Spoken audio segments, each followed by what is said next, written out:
¿Capitalismo ha muerto? Esto es lo que sostiene uno de los autores de este libro. Bueno, un solo autor, porque solo es un autor. Este libro se llama Tecnofeudalismo, ¿vale? No sé si se ve bien ahí, sí. Es de Yanis Varoufakis. Varoufakis fue un político y un economista que se conoce por su oposición cuando hubo la crisis de 2008, aquella crisis de las hipotecas y de las subprimes y todo esto, pues se opuso enérgicamente a las políticas de la Unión Europea en esta materia. Bien, no voy a hacer hoy una reseña del libro porque el libro es un poco complejo. El libro explica un poco cómo hemos llegado a lo que él denomina el tecnofeudalismo a través de una serie de cambios económicos y tal, que son difíciles de entender y que, bueno, yo misma me cuesta entenderlos, la verdad. Y bueno, tampoco me quiero extender aquí, simplemente ir un poco al concepto de lo que es tecnofeudalismo, que se entienda bien y bueno, luego hacer una especie de como de conclusión. Bien, el feudalismo, como sabéis, era un sistema que estaba, bueno, era el sistema que regía la Edad Media, por el cual, bueno, pues había unos señores que detentaban la propiedad de las tierras y luego había vasallos o siervos que a cambio de una renta, que esto es bastante concepto bastante clave aquí, a cambio de una renta, el señor les permitía explotar las tierras, sacar cultivos, bueno, y ellos pagaban la renta y también pagaban una parte en, bueno, lo que habían cultivado y tal. Este sistema feudalista se caracterizaba un poco, pues porque, bueno, un poco no, se caracterizaba porque si tú nacías siervo o nacías señor, tu condición social o tu clase social era inamovible, es decir, tú no podías subir a ser, digamos, señor, ni el señor podía ser un siervo. Por eso cuando se introdujo el capitalismo, digamos que se colectivizaron los medios de producción, ¿vale? Es decir, las tierras de cultivo, las maquinarias, las herramientas y tal. Y con el capitalismo se implantó un sistema pues, mediante el cual una persona, que luego se llama empresario, pues, y a través de esos medios de producción y a través de unos personas que se llamarán asalariados, pues obtienen unos beneficios, producen bienes y servicios y con eso producen unos ciertos beneficios que luego o van a parar a los asalariados en pocas ocasiones o bien los destina para invertir. ¿Por qué establece el autor sobre el tecnofeudalismo? Bien, lo que nos viene a decir es que ahora el poder, las grandes, digamos, fortunas o las grandes riquezas ya no están en manos de los empresarios convencionales, como lo he explicado antes, sino que está en manos de las plataformas digitales. ¿Y esto cómo se traduce o cómo se explica? Bien, en primer lugar hay que saber que las plataformas digitales se enriquecieron mucho a partir del 2010, cuando la Reserva Federal y los bancos centrales inundaron de liquidez, es decir, de dinero. Empezaron a emitir dinero como si no hubiera un mañana para paliar toda la crisis del 2008. Y entonces ellos, a pesar de que no declararon ningún beneficio en esos años, obtuvieron grandes ganancias, sus acciones subieron un 500%, ¿vale? Y esta situación se siguió, digamos, manteniendo a través del tiempo y ya acabó de alcanzar su cumbre en la pandemia. Entonces, lo que sostiene el autor es que estas plataformas digitales, como he dicho, se diferencian del capitalista normal en lo que llama él las rentas en la nube. Estas plataformas digitales como Google, Amazon, Instagram, TikTok, Twitter, incluso YouTube, Facebook, etcétera, se enriquecen a través del trabajo gratuito que hacemos los usuarios, pues colgando contenido, vídeos, fotos, comentarios, etcétera. ¿Vale? Que de esto de la gente no se da cuenta. Cuando una aplicación es gratuita o cuando un servicio es gratuito es porque el producto eres tú. ¿Vale? Esto lo vi yo en un documental de Netflix y ahora lo enlazo un poco con esto. ¿Vale? Bien, entonces ellos Él considera que estas plataformas tienen un ejército de personas que no son asalariadas, sin embargo, trabajan para ellos con sus contenidos y también con el tráfico de datos. Ellos se enriquecen a través de datos que recopilan de todas estas plataformas, de todos los usuarios que hacemos uso de estas plataformas, y que vende estos datos a terceros, vende este contenido también a terceros, y todo esto genera que no haya un beneficio realmente, sino que lo que se obtienen son rentas. Sé que es un poco complicado de entender, pero es eso, se enriquecen a través de esto, de los contenidos y de los datos que puede vender a terceros o que puede pasar a terceros, o bien los datos también que nosotros les damos también de forma, bueno, claro, los datos que les damos de forma aceptando el consentimiento pues, de datos, de cookies, etcétera. Por ejemplo, él pone como ejemplo que todo esto empezó, en cierta manera, cuando Steve Jobs, el propietario de Apple, ¿vale? que ahora es tu propietario porque él murió,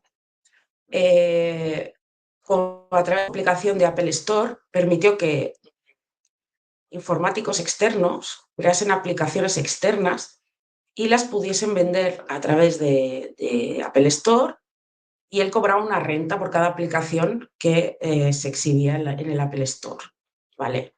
Pues luego estos sistemas, digamos que se propagó con, con Google, con Android, que Android hace lo mismo. La gente paga una renta a Google para poder promocionar sus aplicaciones allí. Y esto es un poco lo que él califica de la renta en la nube. No obstante, el ejemplo más que se puede entender mejor de esto del feudalismo es con el caso de Amazon. Amazon, por ejemplo, él mantiene que Amazon permite a digamos, a los empresarios capitalistas, los convencionales, vender sus productos en la plataforma de Amazon, ¿vale? Y ellos deben pagar una renta. Es decir, en este caso, el señor de Amazon, Jeff Bezos, es el propietario de Amazon, sería el propietario feudal, y el vasallo siervo, bueno, el vasallo más bien sería el empresario que tiene que pagar la renta a Amazon para poder acceder a sus clientes, que de otra forma quizá no podría acceder, ¿vale? Esto se traduce también un poco en forma de monopolio, porque realmente hay muchas empresas que se van obligadas a vender por Amazon porque es una forma de que sus clientes les conozcan y de que ellos mismos puedan acceder a los clientes. De forma que a través de esa renta, pues ellos sí que pueden vender a través de Amazon, ¿vale? ¿De acuerdo? Y él pone un poco este ejemplo. No sé si quería comentar algo más de esto. A ver, el libro es mucho más extenso, pero para que os hagáis una idea de lo que, bueno, de luego la distinción que hace, pues eso, entre beneficios y rentas, pues que mientras los beneficios se asocian a una producción y se asocian a, bueno, a dar un servicio, a una producción, y que además las empresas que están sometidas al capitalismo tradicional están sometidas a competencia, estas empresas, plataformas tecnológicas, no están sometidos a ninguna competencia, porque realmente entre sí ni Facebook, ni Instagram, ni TikTok compiten, porque más o menos cada uno tiene un target, ¿no? ¿Vale? De personas, entonces alude a eso. Bien. Bueno, él establece lo que he dicho, que el poder bueno, se concentra en estas plataformas digitales. Bien, en relación a mi opinión personal sobre este libro está bien, la verdad es que es bastante fácil de leer. Para personas que no que no dominen economía, es un poco complicado si antes no has leído un poco cómo funciona la economía a nivel globalizado, porque es un poco complejo, he dicho que es un poco difícil de entender.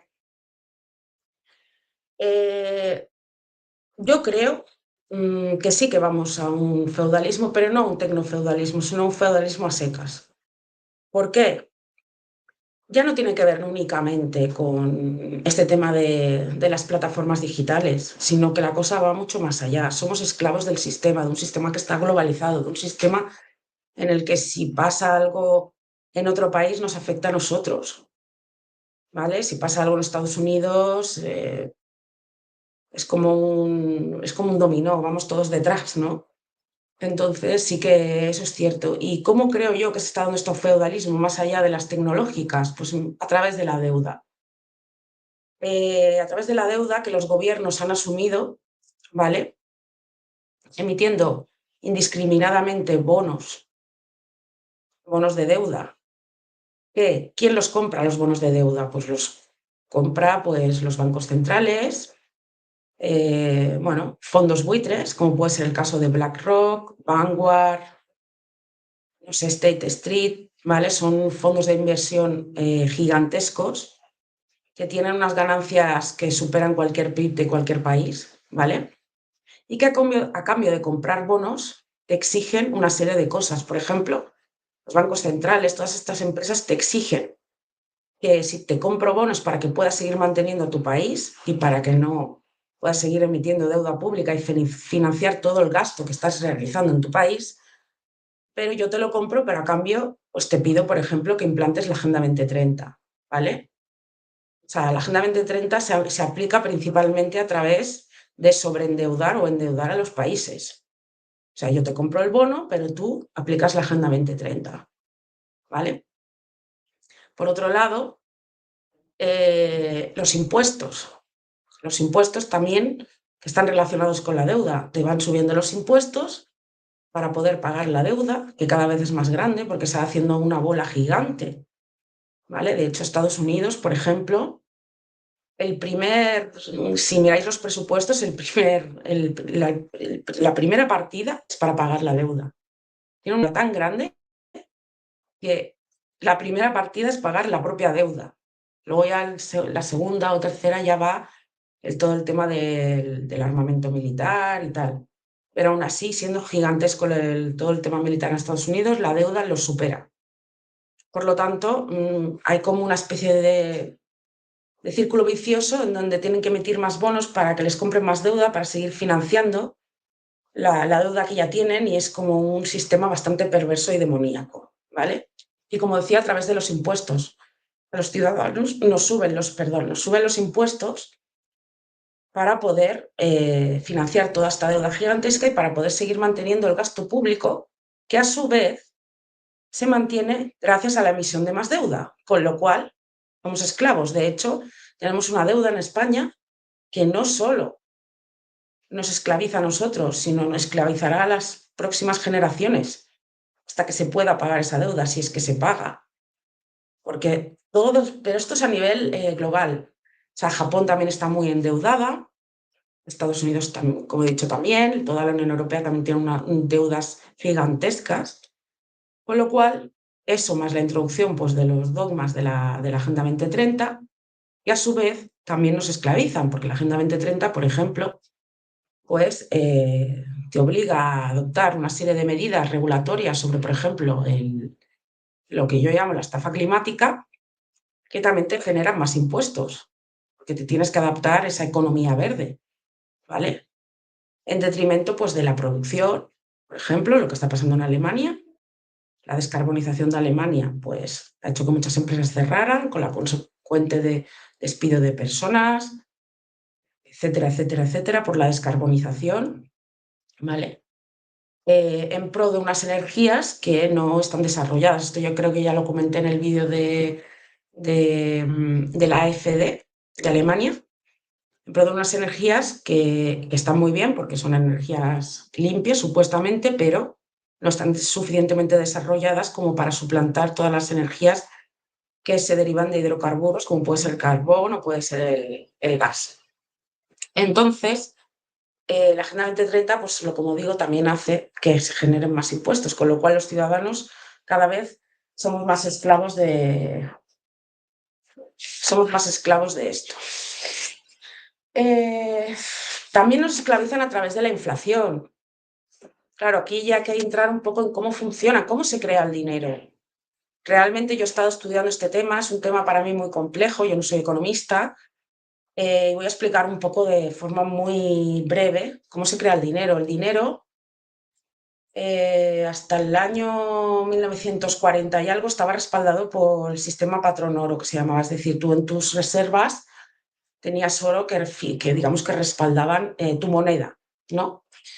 Bueno, creo que fue Nixon, acabó con este patrón oro debido a un déficit que no me voy a entrar a explicar, derivado de la guerra de Vietnam. Entonces, no, entonces el patrón oro debió acabar en los años 70, más o menos. Bueno, si no, que alguien me corrija.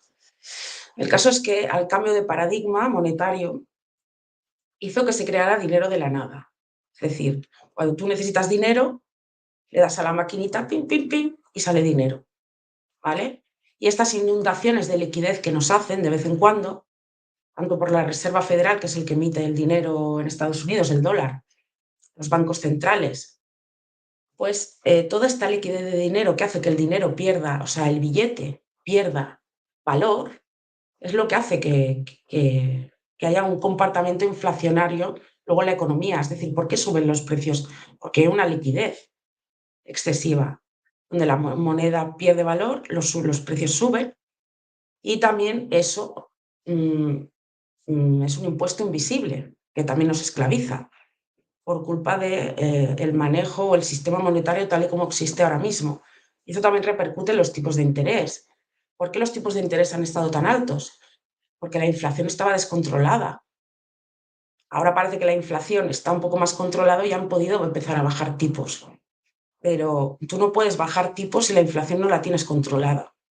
Y los tipos son el dinero que se prestan entre los bancos, ¿de acuerdo? Y todo esto hace que estemos esclavos de un sistema corrupto y un sistema perverso, que es un poco un sistema, pues, de generar más dinero para poder pagar deuda, para seguir emitiendo bonos, etcétera, etcétera, etcétera. Más o menos muy resumido y muy por arriba.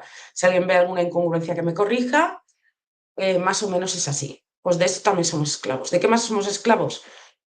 Pues, por ejemplo, quieren llevarnos a un sistema, y esto lo han dicho ahora con el plan Draghi, ¿vale? Que hace poco que se comunicó por parte de Mario Draghi que va a haber un plan donde quieren ir con el tiempo a una unión bancaria. Una unión bancaria que implica pues, que cada vez desaparecerán más bancos. Bueno, ya lo estamos viendo ahora con la OPA del Sabadell. No, bueno, del BBVA al Sabadell, cada vez habrá menos bancos, ¿vale? Y cada vez habrá más monopolio de unos pocos bancos sobre el sector ciudadano, ¿vale?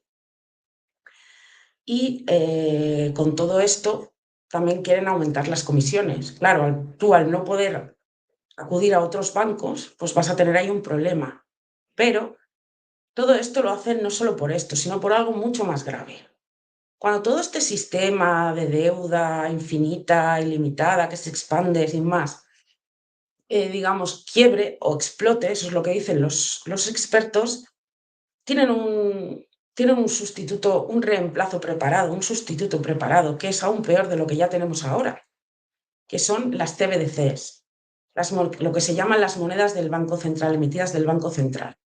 Mucha gente no sabe que tanto en la Unión Europea como en Estados Unidos, esto incluso en otros países ya se está implantando, es que en un futuro no muy lejano, yo creo que en 4 o 5 años, los bancos van a desaparecer en el sentido de ser intermediarios entre el pagador, digamos, pues de nuestros salarios, de las rentas, de lo que sea, entre el pagador y el ciudadano.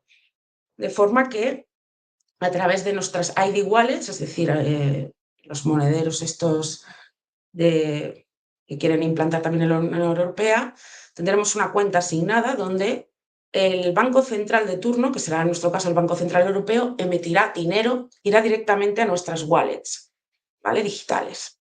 Entonces mucha gente te dice, bueno, esto que me estás hablando es el euro digital. Bueno, no pasa nada, es como ahora, como cuando pagas con tarjeta. No, no es eso. Ojalá, no es esto. Primero, supone la desaparición del efectivo, ¿vale? Por lo tanto, una pérdida de libertad.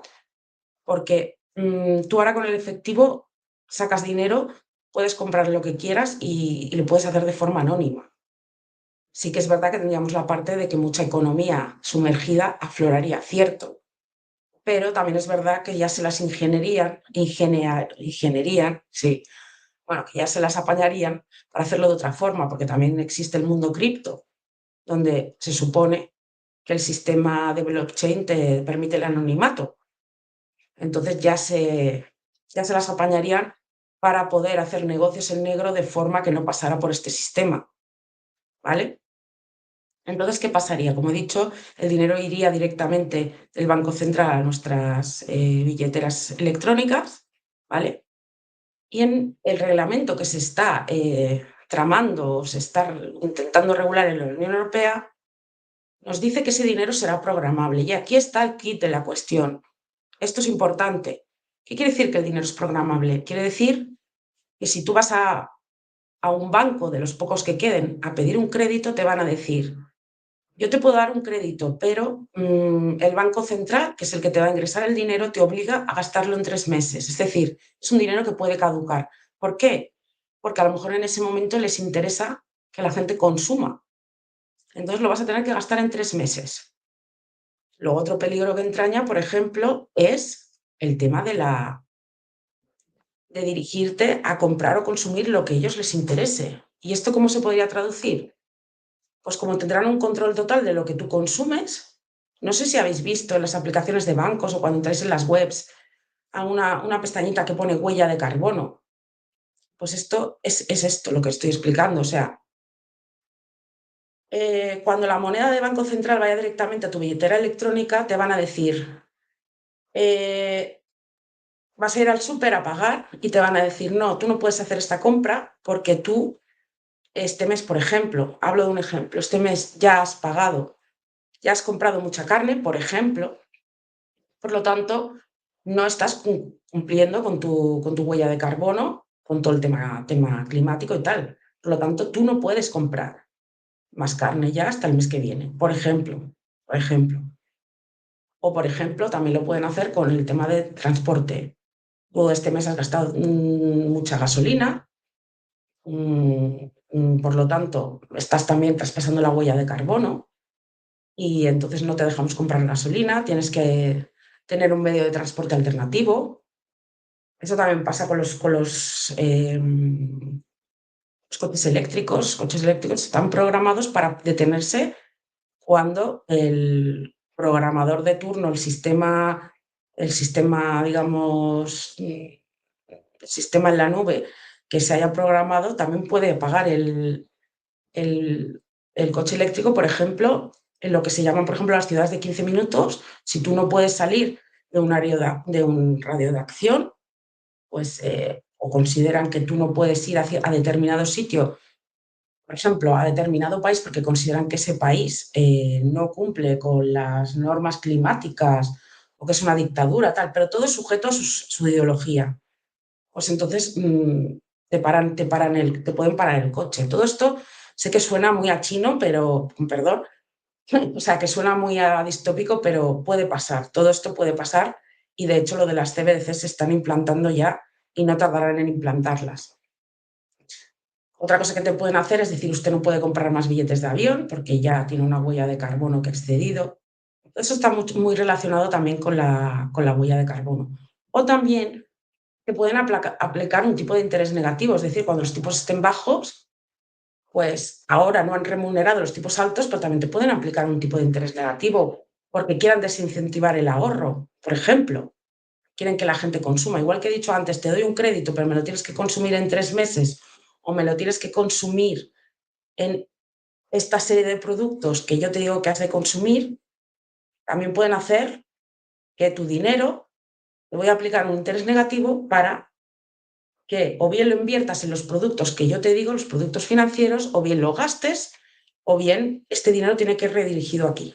Y todo esto conlleva una pérdida de libertad y bueno, es que es un control absoluto del ciudadano más allá del que ya está, del que ya existe. Entonces, mi reflexión para este libro es que sí, tecnofeudalismo, de acuerdo, pero el feudalismo está ya casi implantado. Todas las medidas que nos van a hacer más esclavos están por implantar, pero en breve se harán. Eh, ¿Qué más? El tema de quitar el efectivo, que también es un tema bastante, ya te digo, bastante grave. Afortunadamente en el Senado de Estados Unidos una serie de diputados republicanos y puede ser que algún demócrata, no recuerdo, se opuso a que esto pasara. En el caso de que se implantara el dólar digital, que el dinero en efectivo no podía desaparecer bajo ningún concepto, ¿vale? Pues todo este sistema que quieren implantar es un sistema de control total de los ciudadanos, de empobrecernos aún más, porque con todos estos controles, aparte de dirigirnos a lo que tenemos que consumir, lo que podemos o lo que no podemos hacer, también está encaminado a, en cierto modo, requisarnos los ahorros, porque como he dicho, si les interesa lo pueden hacer cuando se implanten las CBDCs, cuidado.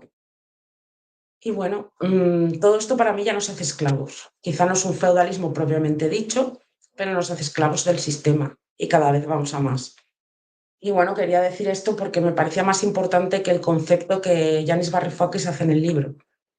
Y bueno, espero que no se haya hecho el vídeo muy largo. Quería un poco explicar cómo funciona todo esto, más o menos. Espero que se haya entendido. Si no lo habéis entendido o he cometido algún error, me lo decís aquí.